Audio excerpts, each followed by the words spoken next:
Salut à toutes et à tous, c'est Flo, aujourd'hui on se retrouve pour une nouvelle vidéo. Aujourd'hui j'aimerais vous parler de plusieurs animés qui sont émouvants ou du genre plutôt tragédie. Donc ça va vous faire lâcher votre petite larme. J'aimerais aussi vous parler de nouveaux concepts en fin de vidéo, donc si ça vous intéresse vous pouvez rester. C'est des concepts un peu communautaires, donc j'aurai besoin de vous pour les réaliser. Bon, on attaque tout de suite par le premier animé, donc c'est Anohana, 12 épisodes. Donc c'est un animé drame, comédie, tranche de vie et tragédie. Ici on suit l'histoire d'un groupe de 6 amis qui se séparent à la mort de leur amie. Elle est tombée. J'ai glissé, chef. 10 ans plus tard, Jintan, qui était le leader de ce groupe, revoit le fantôme de cette même fille. Son fantôme est réapparu parce qu'elle a un vœu à réaliser, mais elle se rappelle plus de son vœu. Donc leur but ce sera de trouver son vœu et de pouvoir le réaliser. Donc en point fort, on a une histoire très intéressante, donc on va pas décrocher aux premiers épisodes, et elle est aussi très émouvante, donc c'est l'un des animés les plus émouvants que j'ai vu. On peut aussi s'identifier à l'histoire par rapport au groupe d'amis qui grandissent, qui se séparent après. Il y a aussi de très très beaux OST, donc si vous aimez bien les OST d'animé, tout ça. Et ensuite tout simplement c'est un bel animé. Les personnages sont bien dessinés, bien faits, et que ce soit les décors ou l'animation, tout est parfait. Point faible, on a certaines relations qui ont été survolées, ou même d'autres points qui ont été survolés, donc on n'a pas pu approfondir plus. Ça aurait été intéressant, mais c'était très bien. Et aussi, il n'y avait pas assez d'épisodes, mais ça, on ne peut pas en demander plus. Deuxième animé, on a Nagi no Asukara. Donc c'est un animé de type drame, fantasy, romance, comédie, tranche de vie. Donc là, il y a 26 épisodes, donc c'est un animé un peu plus long. Ici, on va suivre l'histoire d'étudiants d'une école qui est sous la mer.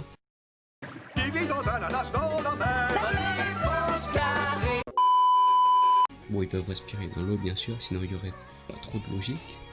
Du coup, ils doivent aller à la surface pour pouvoir continuer leurs études, sauf qu'ils s'entendent pas vraiment bien avec les habitants de la Terre, leurs relations sont un peu tendues. C'est un peu Paris OM. C'est honteux. Et ici, on va suivre leur adaptation avec les gens de la surface et comment ils vont développer des amitiés, tout ça.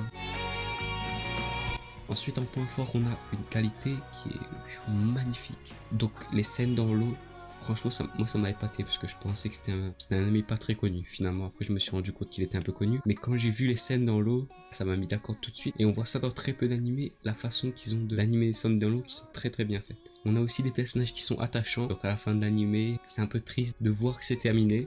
Sauf certains, ils sont pas attachants. Il y a aussi un bel opening, donc peut-être pour vous c'est pas un point fort, mais si vous aimez bien les openings, si vous aimez bien les regarder, tout ça, ça peut être un point fort. Ensuite on a aussi un scénario qui est pas trop complexe, ni trop simple on va dire, donc c'est pas comme l'anime d'avant, le scénario est pas trop complexe, c'est un anime en fait pour passer un peu du bon temps. Ensuite en point faible, on a quelques moments qui sont ennuyants, vu qu'il y a beaucoup d'épisodes, il y a certains moments qui traînent un peu sur la durée je trouve. Après peut-être vous allez accrocher plus à l'histoire. Mais moi j'ai dû recommencer l'anime 2 fois de suite parce que j'ai pas réussi à suivre vraiment, à un moment c'était plus intéressant je trouve. Mais au début je trouve que l'histoire elle s'est développée assez vite. Aussi on a beaucoup trop de relations à sens unique donc je vais pas vous spoiler. Mais c'est chiant parce que elle aime lui il aime elle, l'autre il aime son chien. Donc vous avez compris. Troisième animé, on a Sakuraso no Pet Nakanajo. Donc on a 24 épisodes, c'est un animé comédie, drame et amitié. Donc on va suivre l'histoire de Kanda Sorata, donc un lycéen qui habite dans un dortoir, sauf que ce dortoir il est pas vraiment réputé, et un jour ils vont accueillir une fille, il va décider de prendre soin de cette fille et de la protéger des autres habitants du dortoir qui sont un peu bizarres.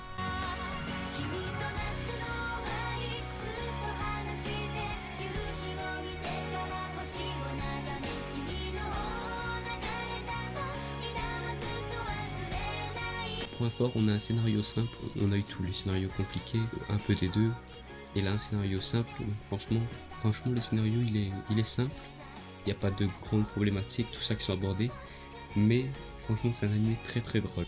Belle transition pour le second point, donc c'est un anime qui est très drôle. Moi j'ai un peu un humour claqué au sol, donc quand quelque chose me fait rire, je préfère dire parce que peut-être ça peut vous faire rire aussi. Ensuite on a des personnages qui sont intéressants, parce que surtout on s'y attache vite, aussi il y a des musiques très bien. Pensez pas à ça d'un animé, parce que celui-là il est pas connu du tout, enfin il est pas vraiment connu du grand public, mais il avait de très belles musiques, donc ça c'est un très bon point fort aussi. Point faible maintenant, j'étais un peu moins regardant sur les points faibles avec cet animé là, puisque j'en attendais moins déjà que les autres animés, puisqu'il y avait beaucoup plus d'avis sur les autres animés que sur celui-là.